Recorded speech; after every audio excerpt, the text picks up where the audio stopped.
Hello, my name is Ajzeja Tomas, and today I'd like to talk to you about the game of basketball and basketball itself. And we have all these fine young gentlemen behind us to help us demonstrate to you what we're going to talk to you about. We'd like to talk about passing, catching, dribbling, shooting, movement, how you get open on the screen, how do you set your man up coming off the screen, how do you catch the basketball, how do you receive it, and how do you square up and shoot it.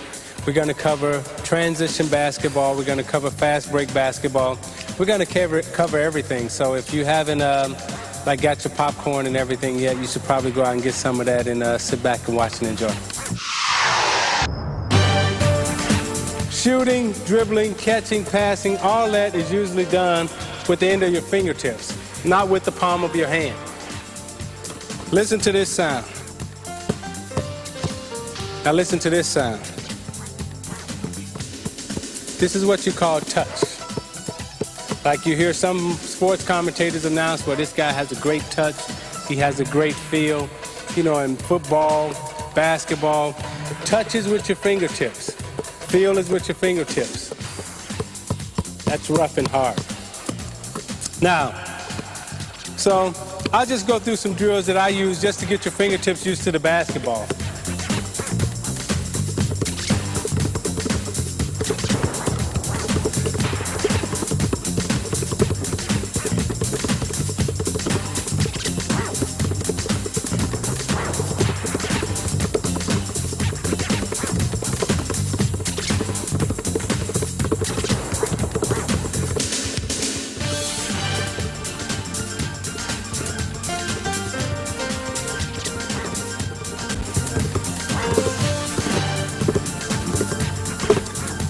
Now, when I play, I like music, so I like to make music with the basketball.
So that's just some of the things that you do, that I used to do, just to get yourself acclimated to using and dribbling the basketball.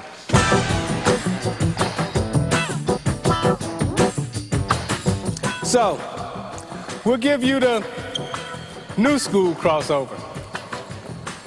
New school crossover is here, out, and across.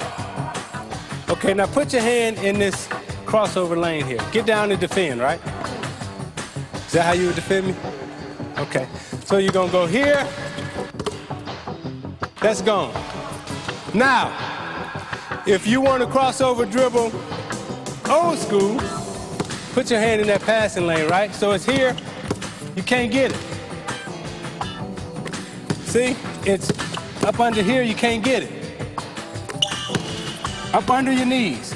Now reach in here. Try to get up under there. You see where his hand is at? Now he's all off balance.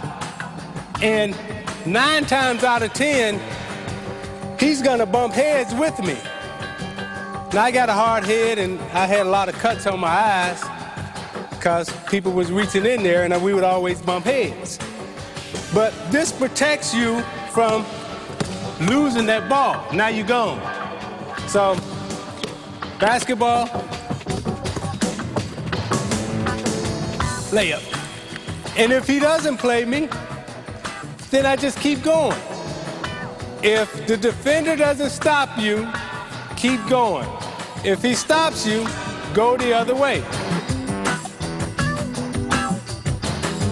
Speed dribble is done in an open court, long distance. Never really use a speed dribble in a half-court situation because it's too dangerous when the ball is away from your body. Only use a speed dribble when there's nobody in front of you and you have to get to point A to point B as quickly as you can. So, you want to push it out, run, catch, put it on the floor, and lay it up. Speed dribble in open court. If you catch the ball and there's nobody behind you or there's nobody in front of you, throw it out, run, catch it, lay it up. Just make sure that there's nobody behind you that's faster than you.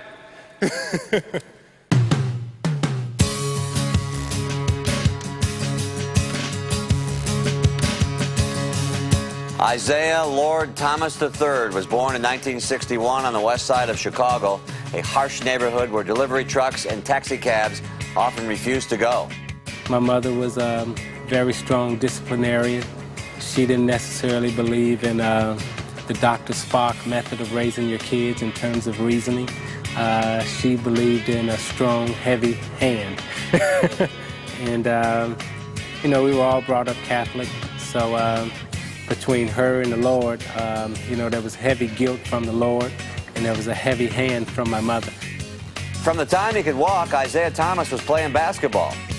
Brother Lexus was the 8th grade boys basketball coach, and he would let me go and participate in the layup line with the 8th grade team.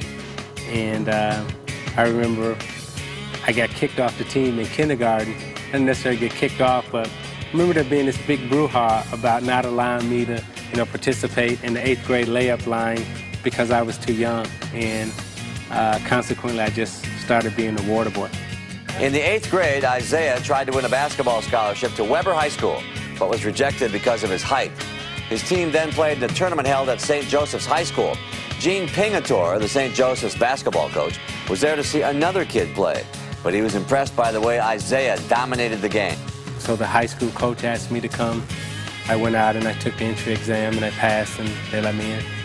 At first, it seemed like the pressure, the hours, and the school's strict guidelines would be too much. There were a lot of times where I would go home and tell my mother that, you know, I just wanted to bag it off. I just wanted to quit.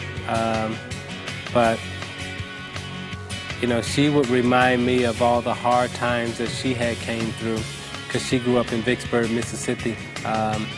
You know, her father was a slave and my grandfather was a slave. So having a chance to get an education at, you know, an all-white Catholic school, you know, was something that a lot of people had fought very hard for. And she wasn't going to let me give up and she wasn't going to let me quit.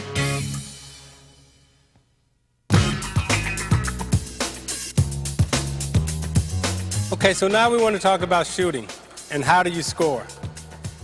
How do you put points on the board? Because the name of the game is the team who has the most points at the end of the game wins.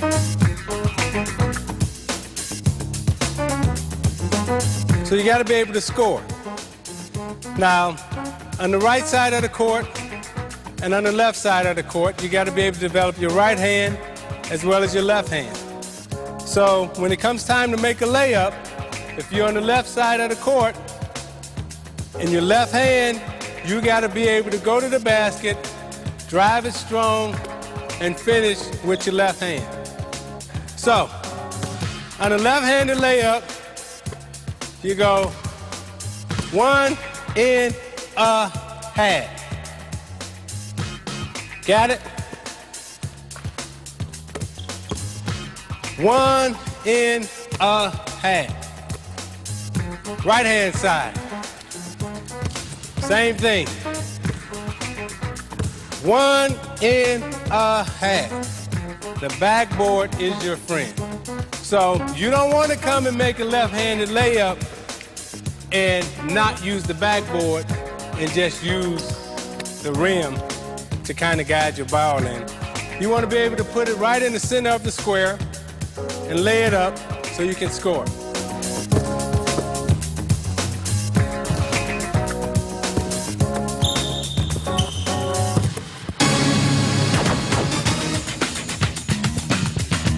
The mechanics of shooting. Elbow in, and you want to get your hand in a C position. And what I mean by a C position is this. You want from the fingertips to your shoulders to be shaped like a C. And you want to be able to get it in a cock position so you can extend, follow through, and shoot it. What do you look at when you're shooting the basketball? Some people look at the front of the rim. Some people look at the back of the rim. Some people don't even look at the rim. Some people like to watch the rotation of the ball. Me, myself, I like to look at the front of the rim, and what I always used as a guide was the loops that the net hangs down from. So if I was shooting from the top of the key, I would try to shoot it right over the front of the rim, right over that loop, okay? If I was on the side, I'd find my two loops, and I would try to shoot it right over the front of those two loops. I always use the front of the rim in shooting. Some people shoot off 2 feet. There are 2-foot jump shooters. There are 1-foot jump shooters. If you are a 2-foot jump shooter, right, you catch, square, 3-point threat position, jump, and shoot. You have to practice shooting from every position out on the court. You have to practice from the corner, from the elbow, from the top of the key, because in the course of the basketball game, you're going to get shots from all different spots out on the court. So you have to practice shooting from everywhere out on the court. In the NBA, this is what they call 3-point range.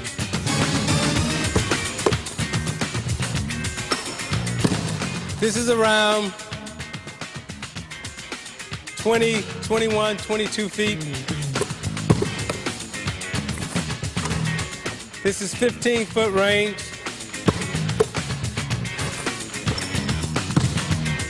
And this is like 12-foot range.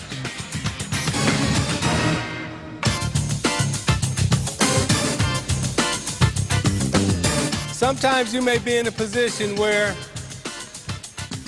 you don't necessarily feel right in terms of making this tough shot right here. So you may want a little help, right? You may want to catch it and turn around and bank it from here. So what's the angle on the bank shot, right? The bank shot is squared to the rim, high up on the glass. Okay? Bank shots are like layups. The backboard is your friend. High up on the glass. With good rotation. Shoulders, feet facing the rim. Up and in.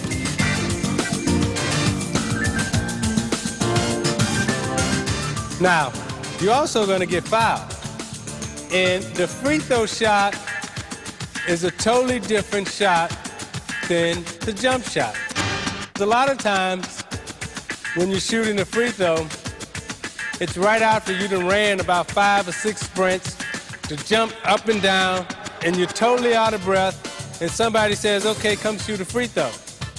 And then there's some guy in the stands who say, man, how come he can't make a free throw? They don't understand that you may be totally out of breath, and that's why you have to get a rhythm.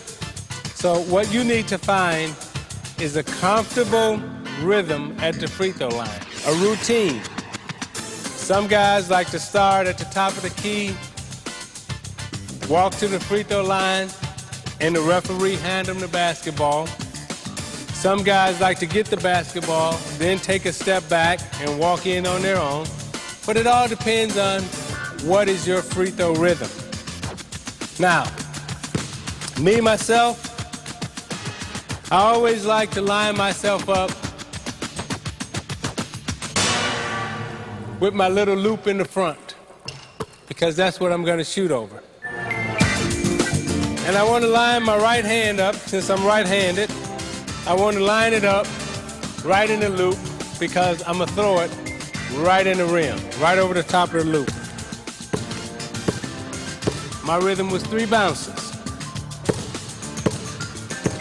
Pause, deep breath, shot. Get a rhythm.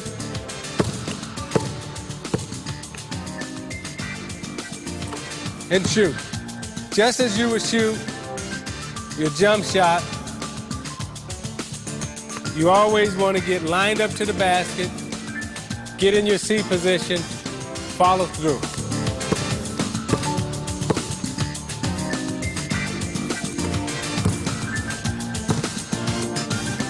And if you miss, the coach taking you out of the game.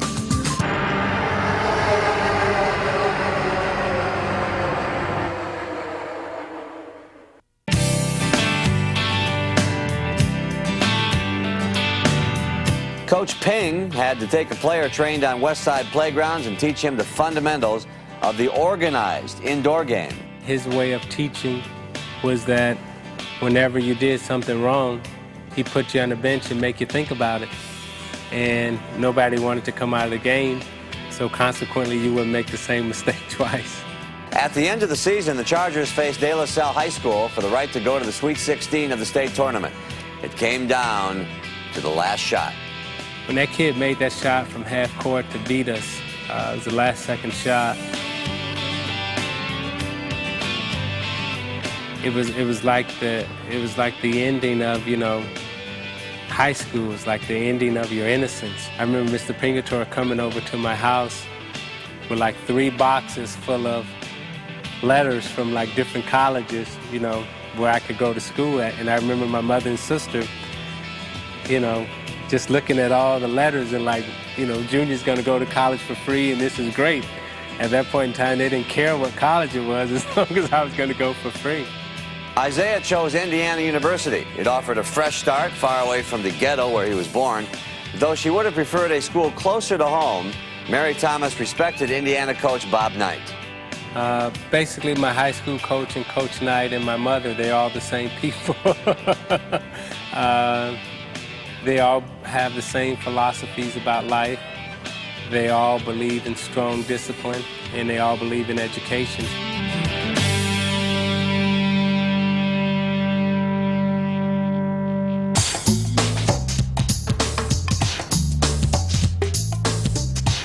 Passing, catching.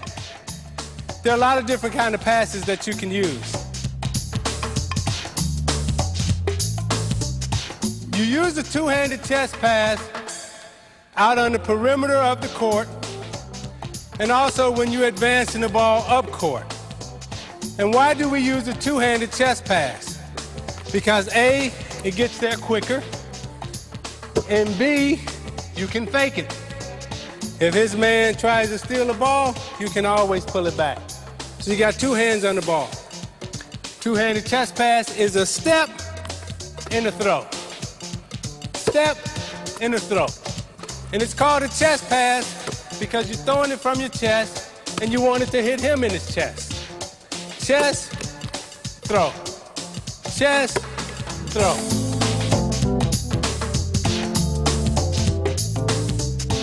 We also have a 2-handed overhead pass.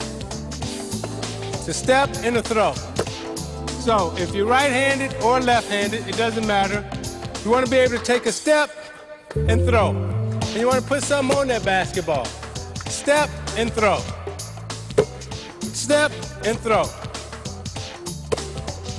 Right leg and left leg. Now we got a 2-handed bounce pass. And it's also step and throw. Step and throw. Step and throw. And you want that ball to bounce high enough so that guy can catch it and do something with it. So, you don't want to throw him a bounce pass right there. You want that pass to come up right where he can catch it. Now, we also have a 1-handed bounce pass. And this pass is used when you want to get around a defender. So you want to step, around, and throw it. Step, around, and throw it. Okay? And you always want to do it right side and left side. Those are your 4 basic passes that you'll need in a half-court setting.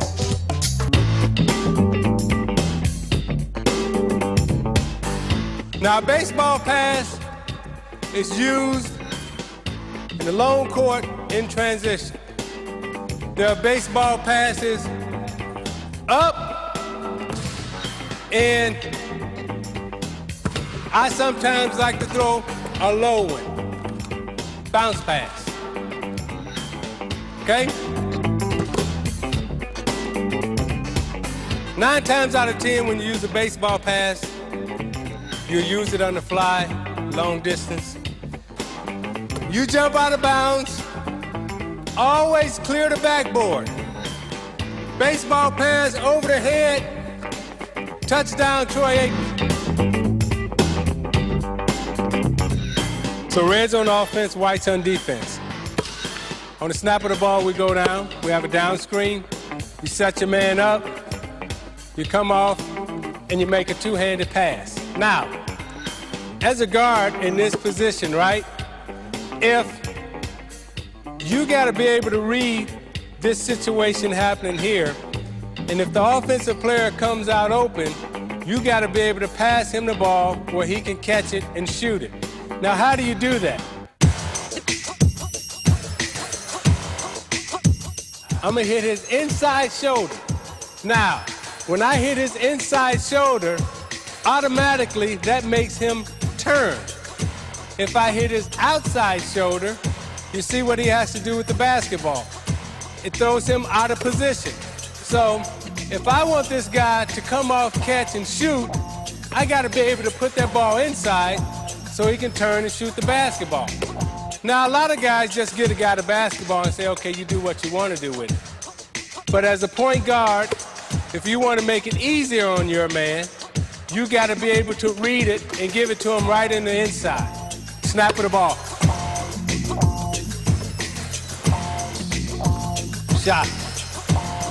Now, if there's a defender there, which is what we call the passing lane, if the defender is in the passing lane, then as a point guard, that tells you that he doesn't have a shot because that defender is in the passing lane. So now I got to put that ball on the outside and get it away from the defender. Now, if that defender takes 2 steps up and overplays, now this is when my bounce pass come in. 2-handed bounce pass, right in the gap. 2-handed bounce pass right in the gap. So I got my 2-handed fake chest, bounce right in the gap.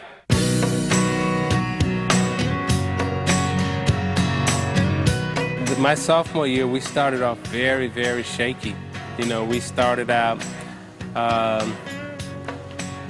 think we lost like 7, 8 games right off the bat.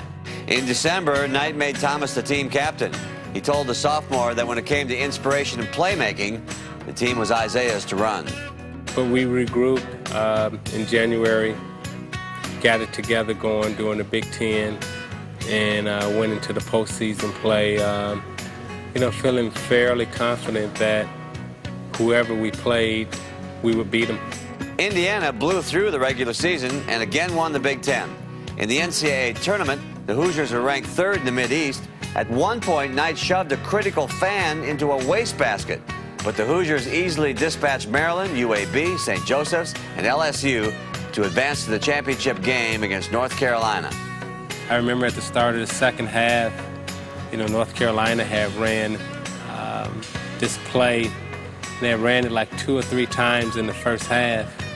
And I just waited and said, you know, when it was time, the right, you know, part of the game, if I got my opportunity, I would take a chance and try to get a steal. And once we came out in the second half, you know, the opportunity presented itself, and, you know, I went for it. And consequently, I think I got like 2 or 3 steals in a row, which broke the game open. Indiana won 63-50. The Hoosier triumph was the product of an outstanding team performance, but after 91 points and 43 assists in 5 tournament games, Ajzeja was named Most Outstanding Player of the Final Four. Players from poor backgrounds who left college early to enter the NBA were said to be going hardship, taking the money while they had the chance. We were a true hardship case. You know, the lights were out. We didn't have gas. We didn't have food. Thank God it was turning summertime because the winter, you know, had been brutal for us, for my family, because at that time we had an oil furnace and we couldn't afford to buy oil every month, so consequently you just went without heat and hot water. At age 19, Ajzeja Tomas declared himself eligible for the 1981 NBA draft. With the second pick, the Detroit Pistons took Ajzeja Tomas.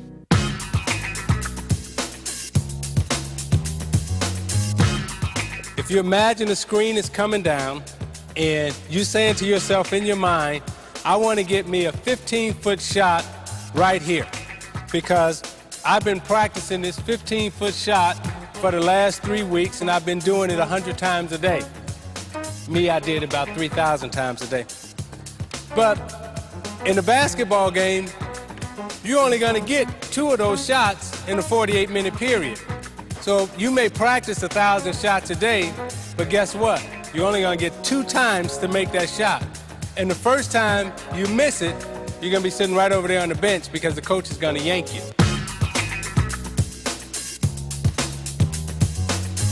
Setting your man up is called a V-cut. And the first thing I said is that you need to take a step back so you have room to run. But you also have to make sure you start in the right place so you can take a step back. Because as you can see, if you take a step back, now look at your position. And once you go 1, 2, and let's say you get a back cut, 3, then actually you're too low to do anything under here. And you'll see a lot of times in the NBA, college, high school, where guys will be wide open and they'll catch the ball right in this position. Yeah, he's open, but what are you going to do with it underneath the rim? So it's important that you as an offensive player start right on the box. This box is your best friend. And some of you in high school are probably taking geometry, so you understand that this court is all about geometry. So this box is your best friend. Now, when you take a step back, now look where you're at. Now when you move, now you can catch and do something with the basketball. The angle of the screen is extremely important, right? So, if this is the free throw line, you want to take 1, 2, 3 steps off. Now you got a good angle. And the way to measure that is always put yourself in a screening position where you right inside the rim and the square of the backboard. So you right in line with the corner of it. And you're going to come and screen right on this angle here. Now it's up to the offensive player to get his man in himself in this position so you can come off and get a shot. Okay? Half speed. V-cut, screen, comes off, catch, shot.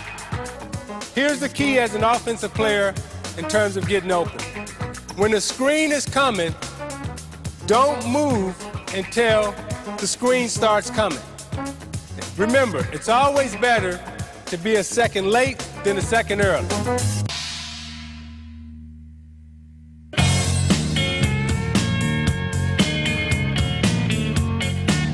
1986, Tomas considered retiring after Detroit lost a string of 15 games in a row, but Ajzeja and the Pistons made it back to the playoffs where they faced the Atlanta Hawks in the first round. The Hawks took 2 of the first 3 games. Game 4 was played at Detroit, and it went into double overtime.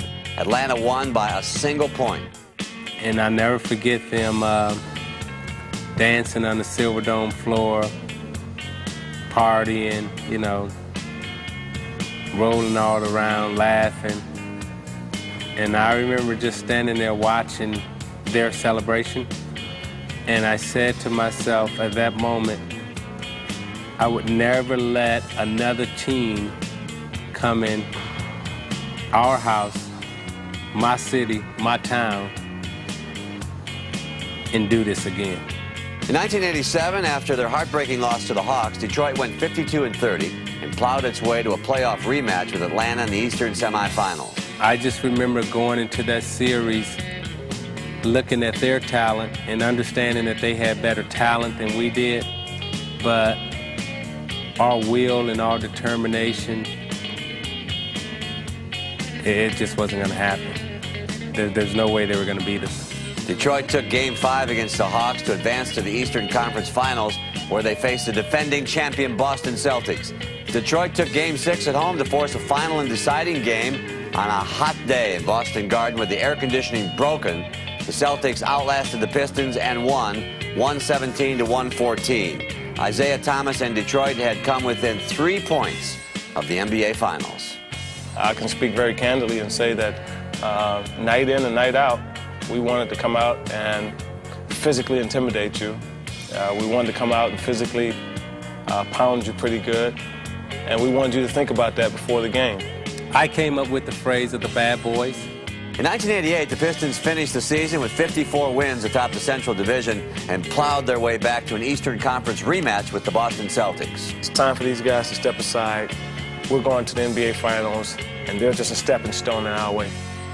The series was tied at 2 games apiece when the Pistons rallied from a 56-40 third-quarter deficit to win Game 5 in overtime. The Celtics broke. Detroit won Game 6 and advanced to the NBA Finals against the Lakers, who were led by Ajzeja's good friend, Irvin Johnson.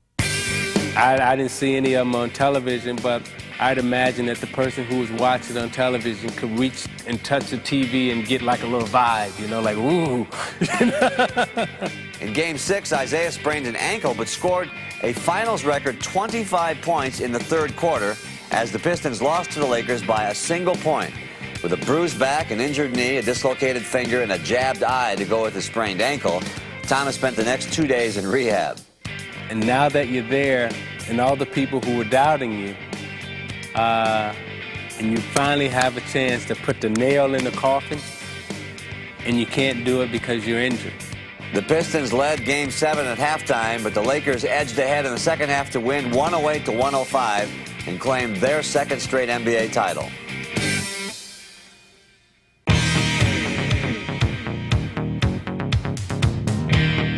When plan A doesn't work, then you go to plan B. So let's walk through the down screen again, and you come off, and this time the defender does a good job, trails the screen, pushes them out, and you're not open. Okay? Okay, now come all the way out, catch it there. Now what do? As I said, everything in basketball is based on reaction. Now, what tells you which way you're going to drive the basketball to get somebody else a shot is the way the postman is being played.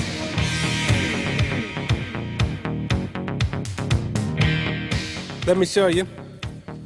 You're here, and if this defender isn't up close enough on me, because I've been practicing my shot, I've shot 1,000, 20,000 shots a day. If he doesn't get close enough on me, hey, guess what? I've been practicing. Mom, my J is on. Everything is straight. I'm in perfect state. You know, that's 2 points.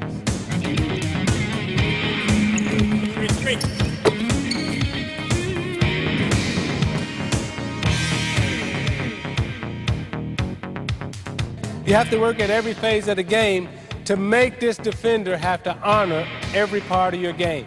He has to honor my shot. He has to honor my drive. He has to honor my fakes. Now, he won't honor your shot or your drive or your fakes if he know you can't shoot. Now, if you can't shoot and you faking shooting, are you gonna go for the fake? I know I wouldn't. So he knows that I can shoot a little bit. So therefore, when I get in this stance, right, and I'm reading his foot position, that's what you want to read as a defender. As an offensive player, you want to catch, pivot, I see my post, I automatically know my read, I know where he's at. Now I'm looking at his foot position, right? Now, I see his stance is open, right? This is open. He is giving me a lane. He is giving me a seam. So, I'm greedy. I'm gonna take the seam. So, I'll use my rocker and go. One. Now I'm by him. Now I'm in the seam. I got an offensive player there that if his offensive man comes and help, I can kick to him for a shot. Or I'm right here for a shot. And if the defender from the center comes up, now I got an easy drop down layup.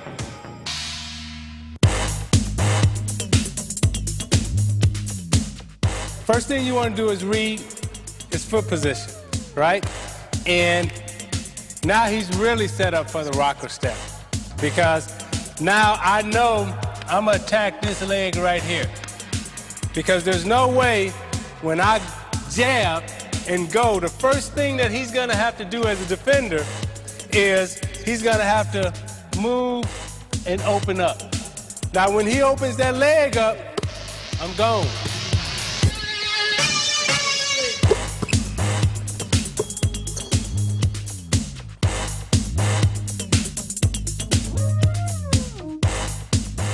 Let's say I got Hakeem Olajuwon down in the post and he real hot. And Mutombo is playing on the high side still. And my coach has said, give it to Hakeem. Give it to Hakeem. So this is where I fake, I go left, I take a little easy drop pass right there on the baseline, send Hakeem right to his dunk shot.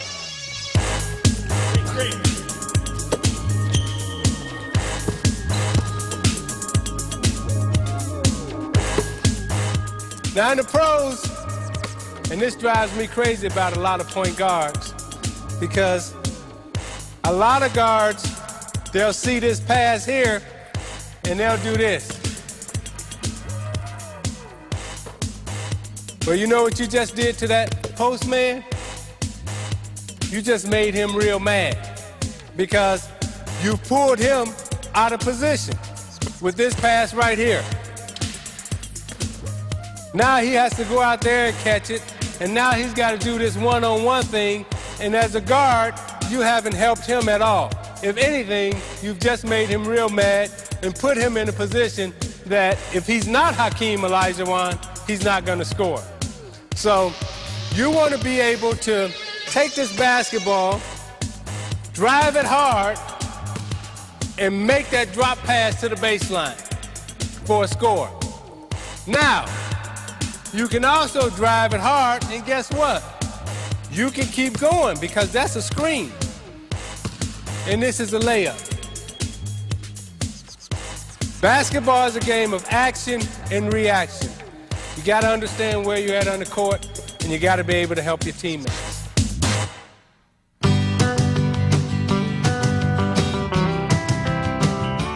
As they came into Los Angeles for a finals rematch with the Lakers in 1989, the Pistons' attitude was somewhat different from the year before. We're from Detroit, and we're coming here to win, and that's the bottom line. Detroit won the first game by 12 points. Magic Johnson hobbled off the court in Game 2 with a strained hamstring, and the Pistons won again. They didn't have a chance. They had a better chance of seeing God than beating us that year. The Pistons swept the demoralized Lakers in 4 straight games to win their first NBA championship. Getting there and winning it just wasn't good enough. Now you had to really establish yourself and carve out some more turf on top of the mountain. So, yeah, you fought hard and now you can put your flag down, but until you were able to put another flag down by you being a new kid on the block, who was going to believe you? It was a fluke, right? In one stretch during the 1989-90 season, the Detroit Pistons won 29 and lost only 1. They were the most feared team in the league. We were hoping for a rematch and a showdown with LA that whole year, and when they didn't make it, I was a little disappointed. The Pistons instead faced the Portland Trail Blazers, who had stunned the NBA by winning the Western Conference crown. The Pistons came back from a 10-point deficit to win Game 1, but the Trailblazers won Game 2 in overtime, and the series was now headed to Portland. Now, the significance of the loss was this. Our organization, in 17 years, not just during my tenure, had never won a game in the Portland Coliseum. Pistons blew out the Trailblazers by 15. With the Portland jinx shattered, Detroit took games 4 and 5 to win their second consecutive NBA crown. You know, again, after the second championship, you know, I wanted to carve out a bigger piece of turf because Magic hadn't won 3 in a row. Bird hadn't won 2 in a row. So I wanted to be the first guy out of the group to win 3 in a row.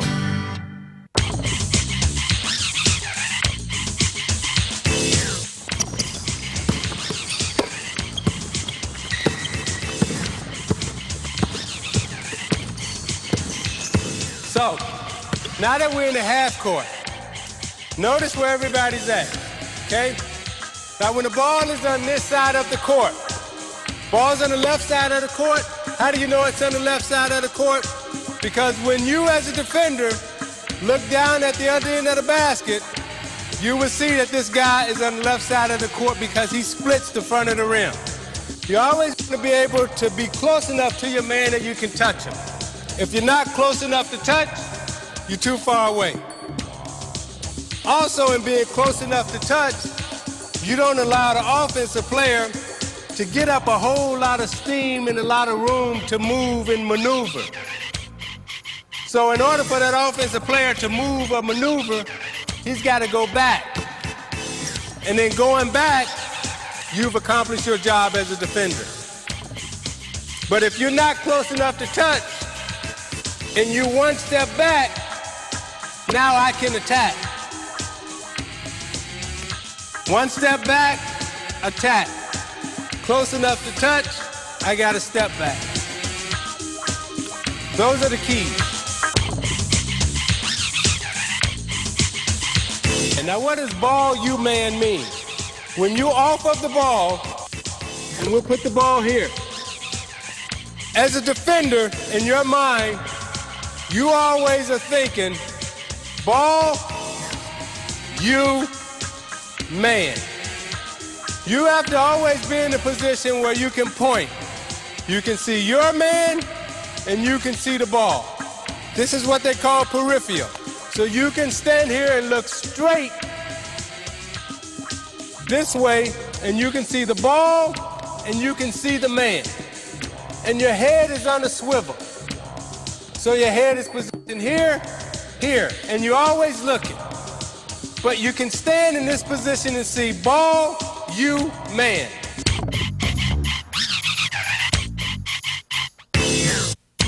If you're guarding this man and you back here, then basically what you're giving this offensive player is an easy shot and an easy catch. As a defender, you want no easy shots and no easy catches.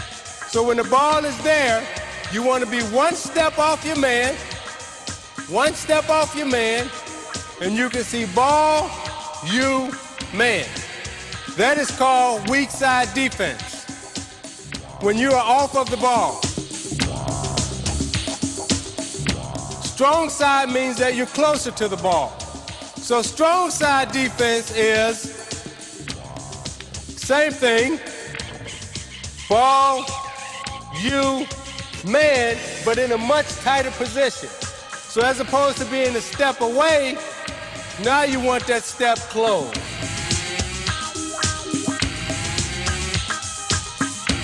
Now, inside players, on the post, same rules apply. Ball, you, man. Strong side, close down, forearm in the chest, close enough to touch. Weak side is one step off, ball, you, man. When that ball is on the wing, now you 2 steps away from your man. 1, 2. Ball, you, man. Ball, you, man. Swing it back. Now we're swinging to the other side. Let him catch it. Close enough to touch. 2 steps off. Jump to the ball. Same moves apply. So we got on the ball defense, close enough to touch, right, in your defensive stance. We got a close down position there. Weak side defense. If I wanted to make this pass here, it's a steal. Okay? If I wanted to make this pass here, it's a steal. Ball pressure.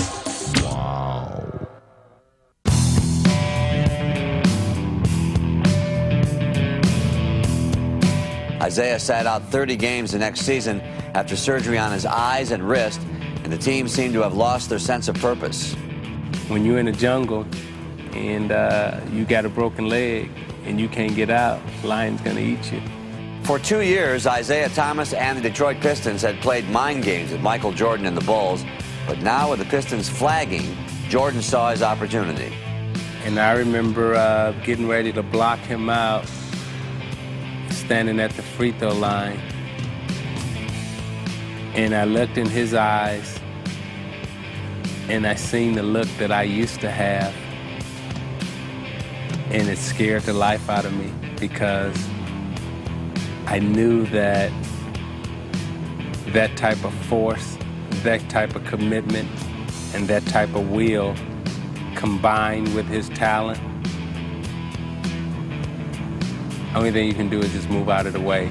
The next year, the Pistons finished 48-34 and were eliminated in the first round of the postseason by the New York Knicks. The year after that, the Pistons didn't make the playoffs at all.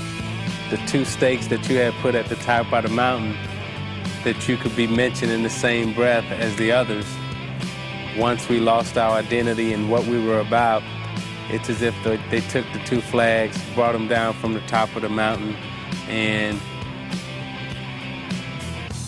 it ain't been there since. On May 22nd, 1994, Ajzeja Thomas formally announced what everybody already knew. After 39,950 game minutes, he would never again play professional basketball. This generation looks at the NBA as the final stop. It's as if when you're done playing basketball now in the NBA at age 32, 33, or whatever age you are, they seem to think that you can just kick back and go lay on the beach and, you know, life stops. Whereas we always wanted more out of life than just being an NBA basketball player. That was nice, that was great. It still is nice and that's great, but if that's all you got to show for the opportunity that you have is that you're an NBA basketball player, to me, you've squandered away a wonderful opportunity.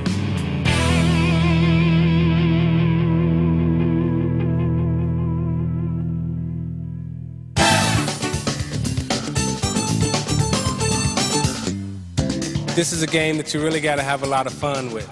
If you don't love this game, then you're not going to practice this game. And once you love this game, practice won't necessarily be practice to you. It'll be a lot of fun. So I hope you've had a good time here today. I hope you've learned a lot. And we look forward to talking to you soon and watching you put on your NBA jersey and all that other stuff. Thanks.